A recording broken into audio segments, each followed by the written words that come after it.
Hey, welcome to this edition of the wealthmanagement.com Fast Chat, coming to you from the Wealth Management Edge Conference. Glad to be here. Here with CEO, founder, Davis Funds, Chris Davis. Thanks for a lot for joining us. Of course, I'm glad to be here.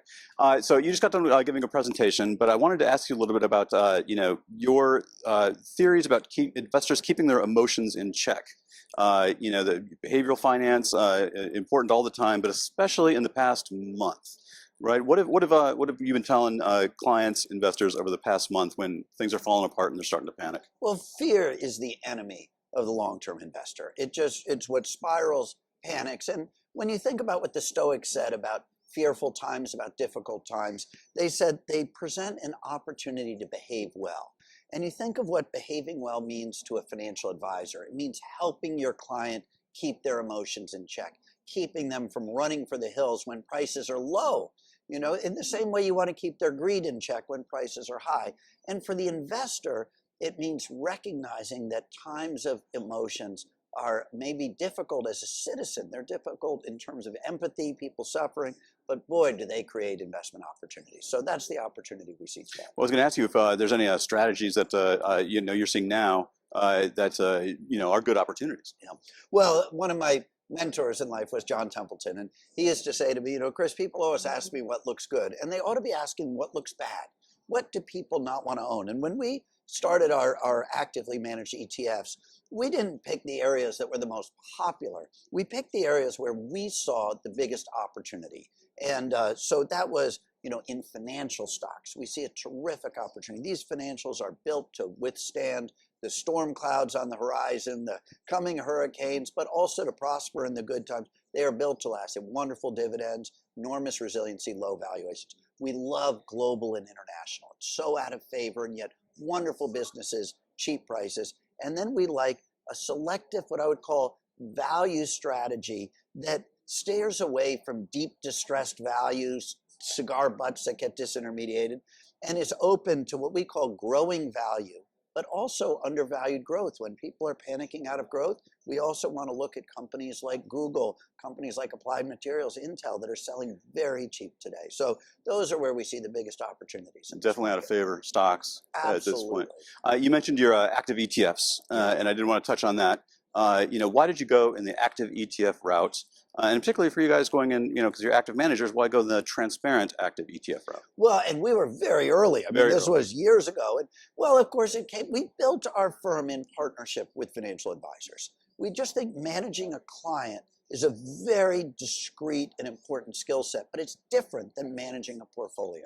We focus on managing a portfolio. That's what we've done for 50 years. We've done it in partnership with advisors. So we had some advisors who had been with us for decades come to us and say, hey, we would like to have true active management, but we would love to have it in the vehicle of a true transparent ETF, and it doesn't exist.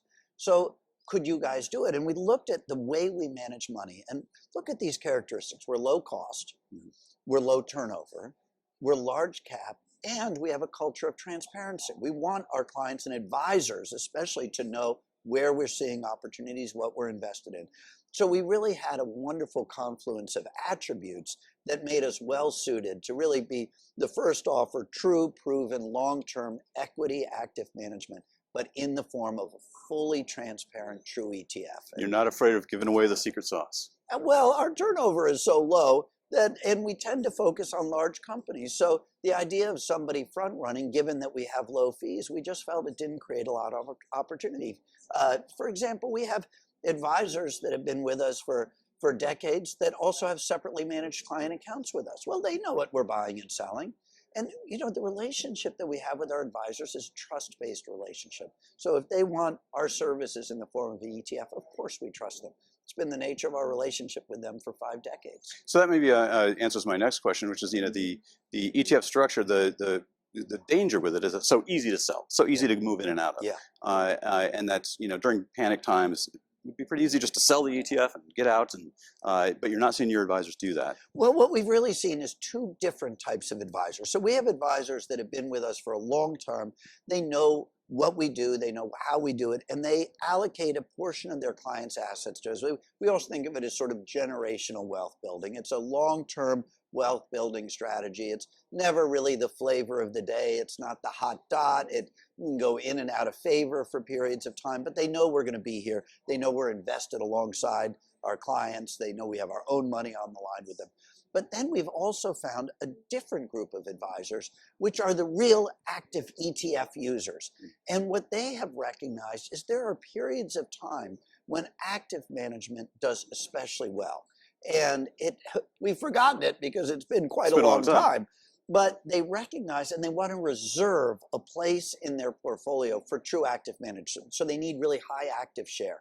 We can't look like an index and offer them that service. So we really check the boxes for them too. So we've had sort of some inflows for that. And the last area is where the existing large ETFs do, in our view, a poor job because of some structural reason. And what I mean by that is if you think about the largest financial sector ETFs, they are super concentrated in like 4 or 5 companies, might be 40 or 50% of the financial index.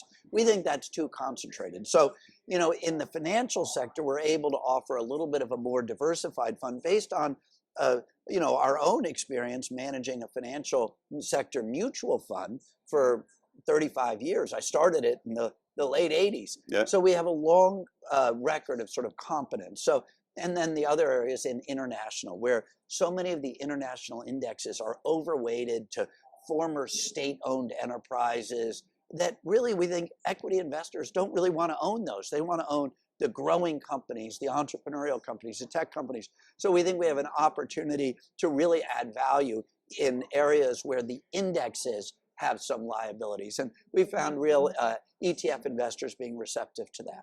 That's great. You know, we've heard for a long time as the bull market has continued and seemed to wane that maybe now is the time for active management. Now is the time for active management. We've heard it again and again. Maybe now, given the past month, maybe now really is the time for it. I really think so, but it's a little bit like a bowstring. You know, the longer that out of sync period goes, I think the sharper and steeper that reconnection could be. And we really saw that in the late 90s. You know, you remember, you know, the late 1999, there were really reputable managers that had maybe underperformed for 10, 15, even 20 years because just how bad that active underperformance was in the late 90s. And then boom, in 2000, it was a dramatic reversal. And active managers who stuck by their knitting, who maintained their discipline, they didn't outperform by 200 basis points or 300. They outperformed by 2,000 basis points. I think in our core strategy, we outperformed by about 1,800 basis points. You had a period of time where the market was down and these active value discipline managers were up. And I do think we could be setting up for a period like that, but I'll never guess the timing. But I will say the longer it takes, the better it is on the other side, because meanwhile, the companies are producing earnings, they're producing dividends, they're growing, they're resilient, they're durable. So we don't mind that they're undervalued. That can last for a long time, and we're not managing it for outperforming in the next 3 years or 5 years. We're really managing it to build wealth over the next generation. And the benefits of a high conviction portfolio. Absolutely. Well, Chris, this has been great. Thanks very much for joining us. Thank you. I'm glad to have been here. This has been wealthmanagement.com. Thank you very much for watching.